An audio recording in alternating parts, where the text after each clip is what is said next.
Mayor Jody Perry, Safety Service Director Keith Porch, Assistant Chief Mike Napier, and myself. I'd like to welcome y'all here to Mansfield.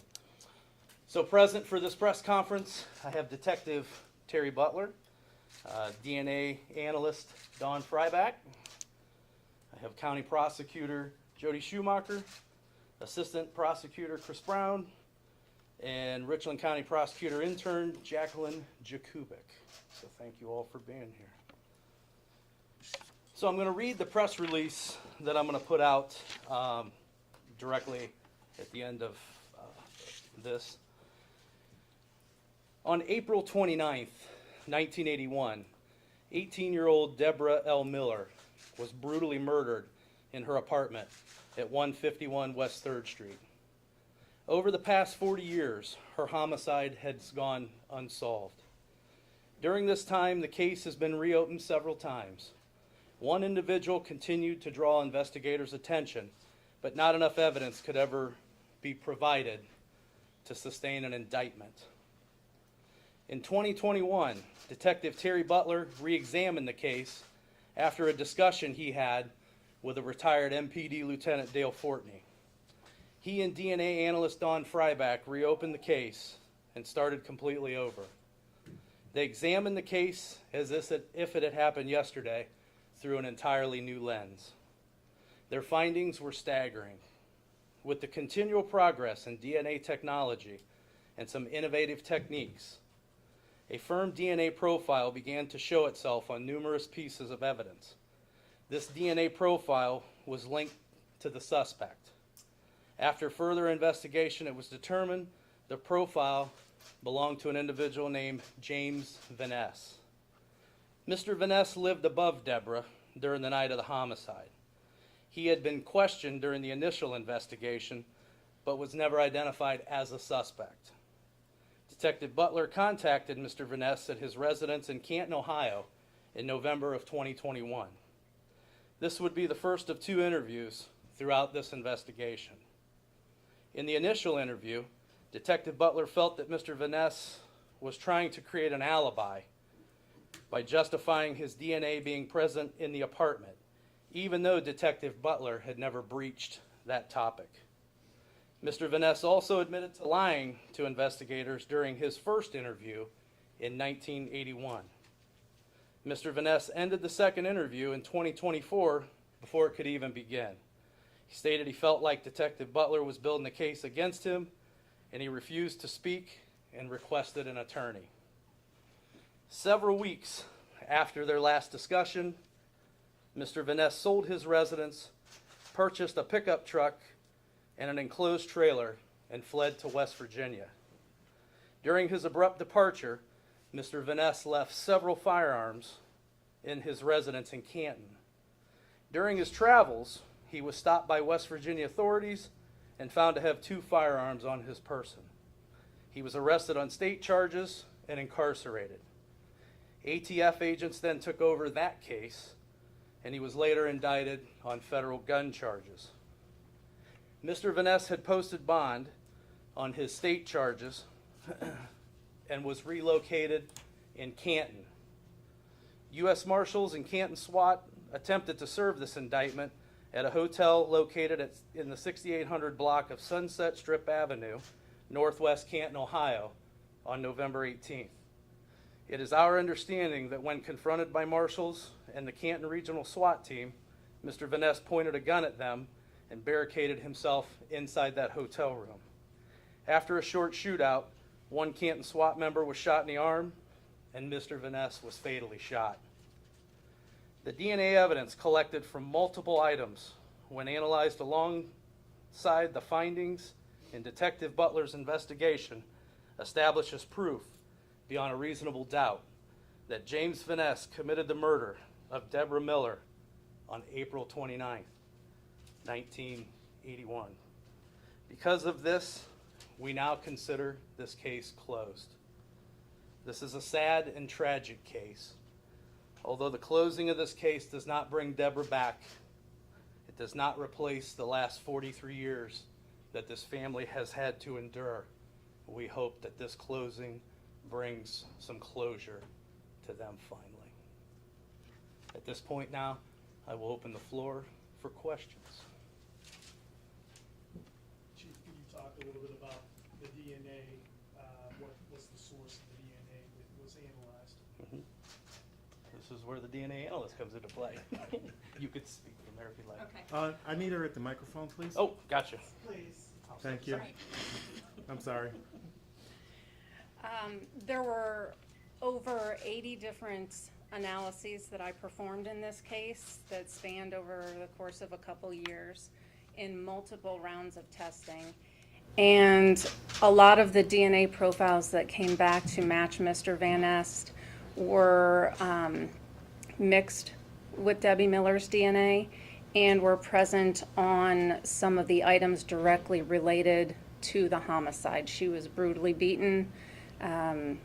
There were stains located around her body, as well as some of the items she was beaten with.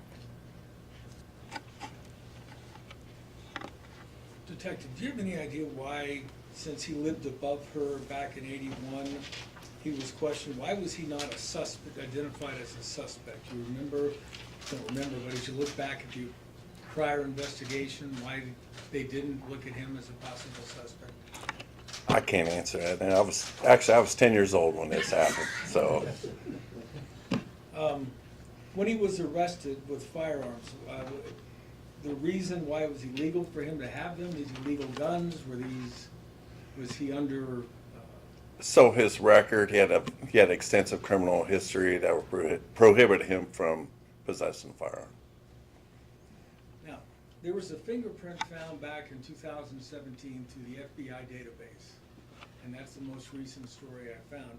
But at that time, it said that fingerprint was to a man who was deceased. Is that somebody different from who this was then? Yes, that fingerprint was not James Vaness. It was on the door. Jody, based upon what the detective and the investigation, do you feel like you could have indicted or sought an indictment based on this evidence? Because the chief just said, kind of without a doubt here, this guy is the guy. So Detective Butler, Mansfield Police Department, was working hand in hand with my prosecution team.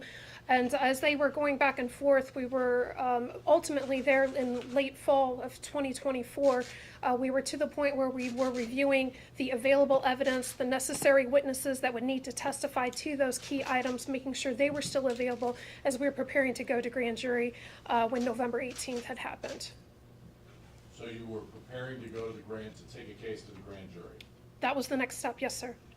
How difficult is it when it being so many years and people passing to put on a case like this? Well, what you're recognizing is that it could have been fatal and that fatal to the case. So that's what we were ensuring prior to proceeding to grand jury was in fact the witnesses that were necessary to essentially link up those key elements or testify or get over any of those hearsay type objections would have all been available to testify here locally. Detective, over the years, there have been questions on, was the murder of Deborah tied to any other murders in the area? Is there any reason to believe this was the only murder Mr. Vaness did? I can't speak to that. I don't know. With the other unsolved that we have in the city, I mean, I know that it was around the same time frame, but I can't speak any further on that. When people hear about this and they see this story at home, what should they take away from it? When they rephrase that again? When they hear about this story, what should the takeaway be from it? We don't give up. We keep digging. We're going to keep the investigation going. The case is never closed. It may be cold, but we still look at it.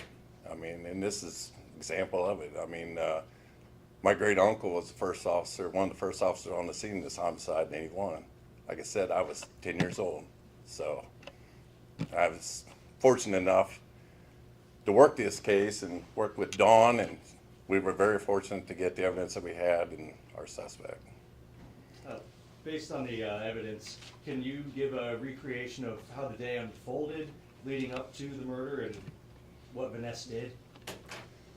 So I can tell you that that property was up, I believe, for inspection at that time. It was being showed for inspection back on April 29th. During inspection, I know that the door was ajar to her apartment. One of the persons there that was doing the inspection of the building stepped inside, and it was a very bad scene before he disturbed, and they contacted us.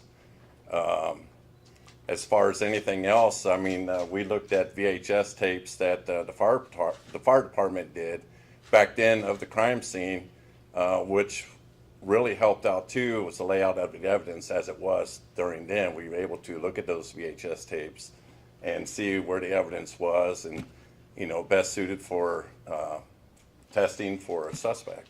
I understand Deborah Miller worked at the coffee shop, Mr. T's. Mr. T's, yes. Was there any prior relationship between her and Miss Vaness? I don't know. Not that I'm aware of, no, no.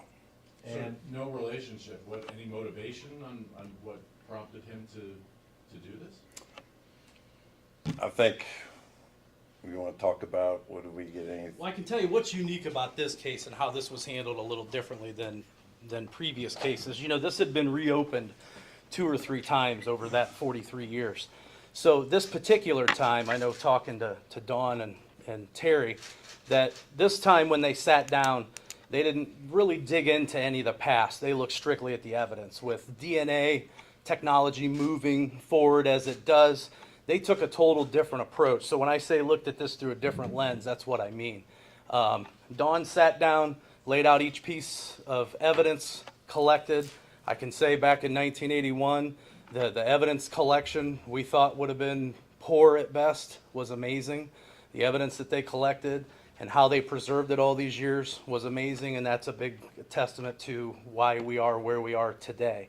Dawn took that evidence without any outside bias, previous cases, previous openings, and just focused on the evidence, which that's how we are certain that Mr. Vaness was the murderer, and that's why we were working towards that indictment of him in the end before he took his own fate into his own hands.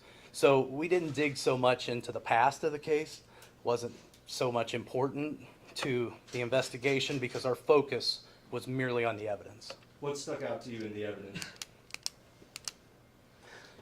Chris could talk to some of his Hop up here, Chris. I want to give everybody the spotlight. Appreciate that, Chief. Yeah, so going back to what the Chief was talking about, in 1981, they were really focused on the blood types. It was a very bloody crime scene, as you heard from Detective Butler, and they were looking at who had B blood, A-type blood. When Dawn was looking at this, it was much more focused on DNA. So we actually met with someone who was a former serology expert. Serology is study of fluids, including blood, from the FBI. And over these 43 years, what I learned is that the FBI no longer even trains people on serology. In fact, the person that we spoke with from the FBI is the last person currently employed by the FBI to still know about serology, to still be trained in it. So when it comes back to the DNA, we were looking at things that the victim was bound up in. We were looking at bodily fluids, including the blood that was found there. We also talked about what we perceived to be murder weapons, which in this case were pots, pans, and oven grates. And so some of that DNA was collected from there. And one of the things with Dawn's help, you heard Detective Butler talk about a layout based on those VHS tapes. We were able to pinpoint around the room where other suspects, as well as where Debbie's DNA was found, and then where James Vaness' DNA was found. And when we were able to pinpoint that around her apartment, the picture of his culpability became very clear. What was collected besides blood in terms of DNA? So I think, and Dawn could probably better speak to this, but when she's looking at DNA, it's very difficult to figure out what kind of source that's coming from. Is it touch DNA? Is it saliva? Is it a sexual fluid? Or is it blood? So when she's looking at it, after all these years, unless she were able to collect it from the source, it'd be very difficult for her to tell. And she could probably speak to more detail. But my understanding from talking with Dawn is it's very difficult to tell, is the swab that she's getting from saliva, semen, blood, etc. Don, can you talk about the fact that, okay, so DNA's been around since the 90s, so why, it's taken a long time but there's something more specific here. I think talking about the scene and about the amount of blood at the scene, that was crucial in the DNA profiles that have been obtained over the years have been mostly profiles that are going to be attributed to the victim in the case due to the amount of blood that was on a majority of the items of evidence. One of the techniques, and we have done testing, like Chris said, at the FBI did blood typing. We have also done various rounds of DNA testing here at the Mansfield Division of Police in the crime lab. And we utilize this time, as well as previously, a technique called YSTR typing. Our traditional type of DNA testing that we do is STR testing, which is based on your autosomal chromosomes, but the Y-specific DNA test is extremely helpful in cases where you have a lot of female DNA. So YSTR testing was very beneficial in this case. And also when doing an inventory of the evidence, I was able to, as I was sorting through different items, it was important for me to see what had been tested previously. We talked about the packaging of the items of evidence where actually everything was packaged very well and was minimally handled. But there were also other items of evidence that had never been tested, and I could visually see some staining on those. So those were items that I also wanted to test, just because there was a good amount of sample that was still remaining on those items. When did you match Vaness? I mean, you knew what hers was, but how did you know, okay, this is this guy? Very early on prior to me working with the Mansfield Division of Police, we had a private laboratory work on some DNA extracts that we had generated, and some YSTR profiles were obtained.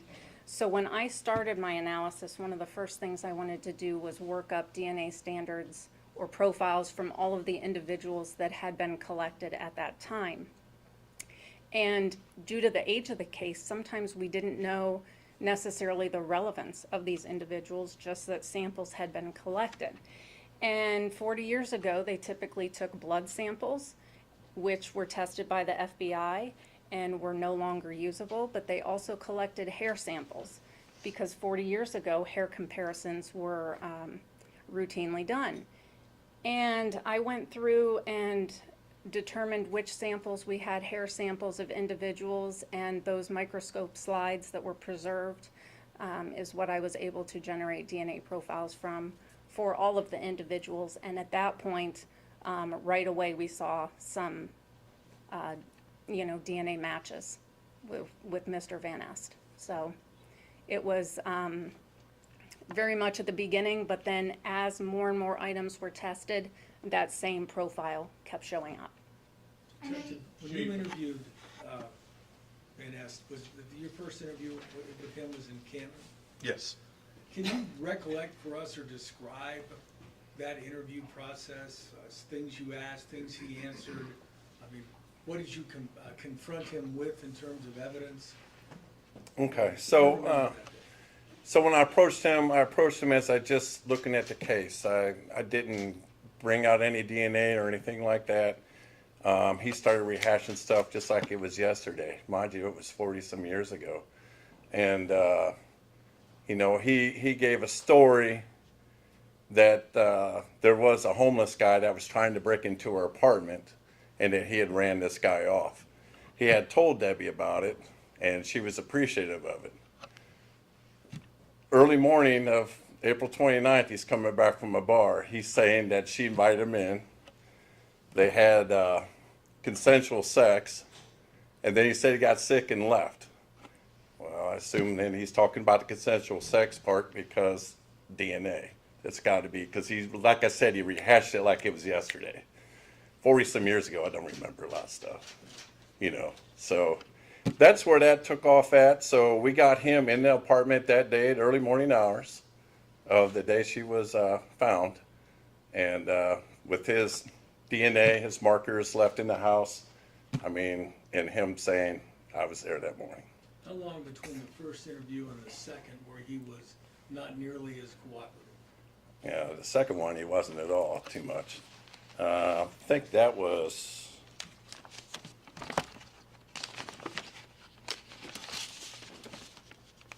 so that was June 4th. We went back, talked to him, talking with the prosecutor's office. They wanted us to hit him with some DNA questions. And before I could even ask anything, it was over and done with, so. Can you remind us when? Detective, real quick, you said June 4th for the second interview. When was the first interview? The first interview was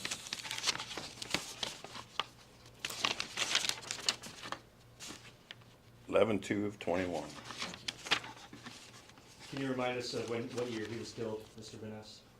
It was just happened recently, November 18th this year. And do you think that the recent investigations or any kind of releases on these investigations played a role into his demise? Well, I think that when he sold his house close after our last interview with him, we learned that it was kind of like sell your house now type deal. He got the cash, got the truck, like the chief was saying, a trailer, and he never registered those plates in his name. And the large sum of money that was on from the house sale, firearm on him, firearm in the truck. He alleges he was going to buy land sight unseen, so we believe he was going underground. When was his last interview? That was going to be, I just told you, June 4th. Oh, this year. Yes. When he was arrested in West Virginia, what became a federal case, Yeah. and you may have covered this, Captain Chief, I'm not sure, how did he go from there to being back in Canton? How did he get released? He bonded out. He had that money, so he had state charges. So I know that before he got indicted federally, that when they secured the indictment on him for the weapons violations federal side, he had already posted bond and he was out. Do you believe that Mr. Vaness maybe felt that he was comfortable after all this time and that he could start to make these kinds of moves again, or? I think he knew the walls were closing in on him. How sure are you that is he the only suspect, and is there any other suspects in this? With the case, the crime scene, the evidence that we have, she was bludgeoned with these items, with his DNA, and the way she was left with his DNA, I'm confident. What's the response of the Miller family? Well, they are grateful that this case has finally been resolved. I can tell you that.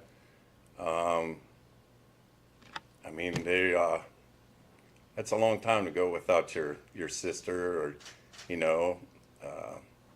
I talked to their brothers, and they're very grateful. Yeah. Coming back to motive, were there signs of sexual assault? Do you believe this was sexually motivated? We didn't get that far into it. Obviously, it's a possibility, but we weren't able to. I guess I wanted to get in. Had Vaness been indicted and gave a statement, maybe he would have got off his chest what all exactly happened that night, but we didn't get that far. And this SWAT situation was massive. When the USATF came into the motel where this happened, did they know that he was being investigated pertaining to this murder, or did they just know the information about the weapons charges? So the local agent here was aware of his history and that he was being looked at, yes. Okay. I can tell you, and this is purely speculation, but my thoughts is when Mr. Vaness left West Virginia, back heading to Canton, he would have not known that there was a federal indictment pending or coming his way. He bonded out on those state charges. So my gut feeling says that day when the troops showed up in Canton that he thought they were there for him for the Debbie Miller case, not for a federal gun charged case out of a car stop a month and a half earlier. Chief, can you talk about having the forensic capabilities in-house to be able to get all this evidence processed? Well, I can tell you, even I think most of our own officers don't understand how lucky we are here at MPD to have the crime lab that we have. This is not common in every police department in the country. We're one of how many in the state? 10, 12. Sure. I'm throwing that out. So to have this resource in-house is unheard of, and it allows us these opportunities, you know, in cases like this. Chief, there's gotta be some satisfaction that the mystery is solved, but is there some dissatisfaction that he won't be brought to justice, per se? Well, I think, of course, as law enforcement officers, you always want to see the handcuffs on the bad guy. I mean, that's what we do for a living. You know, so there is that piece, but, you know, I can tell you, seeing the family with a little bit of relief and closure certainly supersedes, you know, our likes. Jody, how tough would this case have been to prosecute? I think when people think about famous DNA murder trials, obviously your mind flips back to O.J. Simpson, the DNA evidence there and the way that was attacked by the defense attorneys. How tough would this case have been to prosecute based on DNA evidence? It would have been a circumstantial case based on the evidence, the physical evidence that we had, but I think that's becoming more and more common anymore. Just look at our recent convictions in our homicide trials. They're all pretty similar in that sense that they are evidence-based and cumulative of all the evidence. Do you know how many man hours went into this till you solved it? 3 years times 8 hours a day. I don't know. I mean, this is something that, I mean, obviously I got more caseload. It was something where I had some, you know, available time, and I reserved some time to go through this case, you know, as much as I could. Not as much as I wanted to, but it's just, you know, just the way it works. Why this case, Jerry? Why did you pick this case out of So a myriad of unsolved so like the homicides? chief said, it was Lieutenant Fortney approached me on that. This is one case that he felt just needed that one little piece for it to solve, you know. And so that's, I came back to that information. I contacted my lieutenant. They gave me the case and opened it up from there. And with Dawn, we sat down and went through it, and that's where we're at today. I know also per our CALIA standards, our accreditation standards, every 5 years we're required to go back through and review all unsolved homicide cases. So every case is looked at periodically anyways, because as you see, as technology changes, you know, techniques change, you just need that one break. You know, that's the flip side to these things. I know that there are several other cold cases. You know, I would like to close those cases for those families. You know, we had 2 years ago, we had the most homicides Mansfield has ever seen. You know, that's very taxing on the 5 detectives in our major crimes division. You know, as they're trying to navigate that. At that time, Terry was also working, you know, on this case. So time management sometimes works against us, you know, things that we can't control. That's why it takes these cases 2-3 years on these cold cases anyways, you know, to work through. So all of that's looked at. I would love to close every case. I would love to give every family the closure that they so deserve, but, you know, we take it one case at a time. How many cold cases do you have left? I should have wrote that down. I had a feeling you were going to ask me that.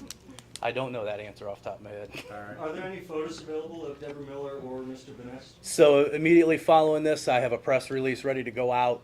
I have pictures, or a picture of Debbie Miller, a picture of Mr. Vaness, and there's a picture of the apartment complex that is no longer here. If you go back behind the Renaissance Theater there on West 3rd Street, it's now a big parking lot. That is where that apartment building was located at that time. Will the names of everyone who's presented today be included in that release? I will put all those names in there for you. Thank you very Absolutely. much. Yep. Thank you.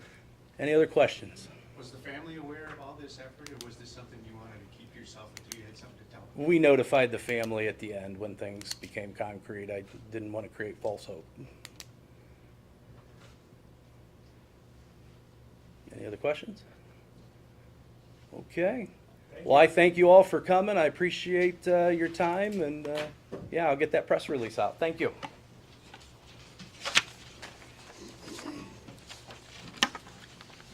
Thank you very much, appreciate it. Absolutely. Confirm the spelling.